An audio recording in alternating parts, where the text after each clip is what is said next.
சற்றுமுன் வெளியான தகவல். தனியார் பள்ளிகளில் மாணவர்களுக்கு 25% இடஒதுக்கீடு. நீதிமன்றம் பிறப்பித்த முக்கியமான தகவல் வெளியாகியுள்ளது. அதை பத்தி தான் பார்க்க போறோம். நீங்க நம்ம சேனலை சப்ஸ்கிரைப் பண்ணாம இருந்தீங்கன்னா மறக்காம லைக் பண்ணிக்கோங்க, சப்ஸ்கிரைப் பண்ணிக்கோங்க. மற்றவர்களுக்கு தெரியப்படுத்தவோ ஷேர் பண்ணுங்க.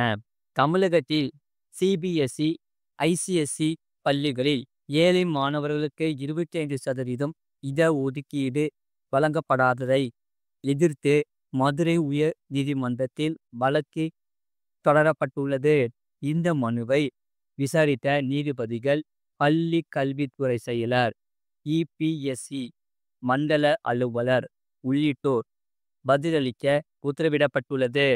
அதாவது இபிஎஸ்சி மற்றும் ஐசிஎஸ்சி பள்ளிகளில் ஏழை மாணவர்களுக்கு 25% இடஒதுக்கீடு வழங்க கோரிய வழக்கில் பள்ளி கல்வித்துறை முதன்மை செயலர் உள்ளிட்ட 4 அதிகாரிகள் பதிலளிக்க உயர் நீதிமன்ற மதுரை கிளை உத்தரவிடப்பட்டுள்ளது. மதுரை அனுப்பானடியை சேர்ந்த இரணியன் என்பவர் தாக்கல் செய்த மனுவை விசாரித்த நீதிமன்றம் இந்த உத்தரவை பிறப்பித்தது.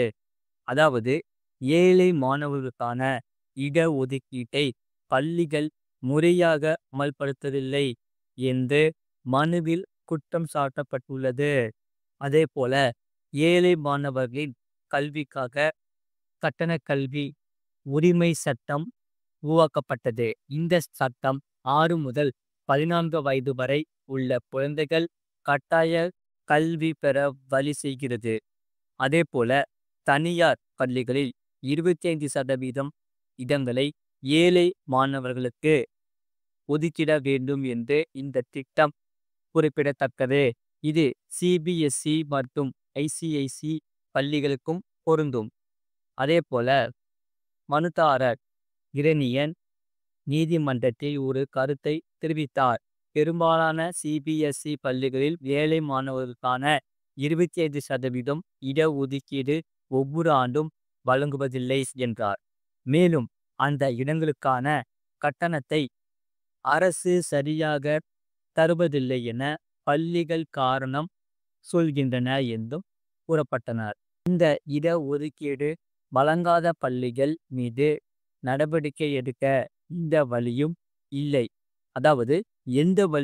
இல்லை என கல்வி அதிகாரிகள் கூறுகின்றனர்.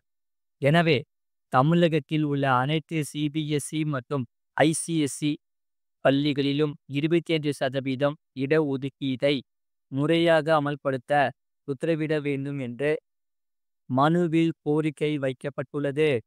அதேபோல ஏழை மாணவர்களுக்கு கிடைக்க வேண்டிய வாய்ப்பை உறுதி செய்ய வேண்டும் என்பதே மனுவின் நோக்கம். இந்த மனுவை நீதிபதிகள் தண்டபாணி மற்றும் சக்திவேல் ஆகியோர் விசாரித்தனர். மனு தொடர்பாக பள்ளி கல்வித்துறையின் முதன்மை செயலர், இபிஎஸ்சி, சிபிஎஸ்இ மண்டல அலுவலர், மெட்ரிக் பள்ளிகளின் இயக்குனர், தனியார் பள்ளிகளின் இயக்குனர் ஆகியோர் பதிலளிக்க நீதிமன்றம் உத்தரவிட்டது. அதேபோல விசாரணையை 4 வாரங்களுக்கு நீதிமன்றம் தள்ளி வைத்துள்ளது. இந்த வழக்கின் மூலம் ஏழை மாணவர்களுக்கான கல்வி உரிமை நிலைநாட்டப்படுமா என்பதை பொறுத்திருந்து பார்க்க வேண்டும். அது மட்டும் இல்லாமல் வீட்டில் பெண் குழந்தை இருந்தால் கவலை வேண்டாம், இனி பிரச்சனையே தேவையில்லை. அதாவது பெண் குழந்தையின் எதிர்காலத்தை காக்க இந்த திட்டத்தில் உடனே கணக்கு தொடங்கி முதலீடு செய்யலாம்.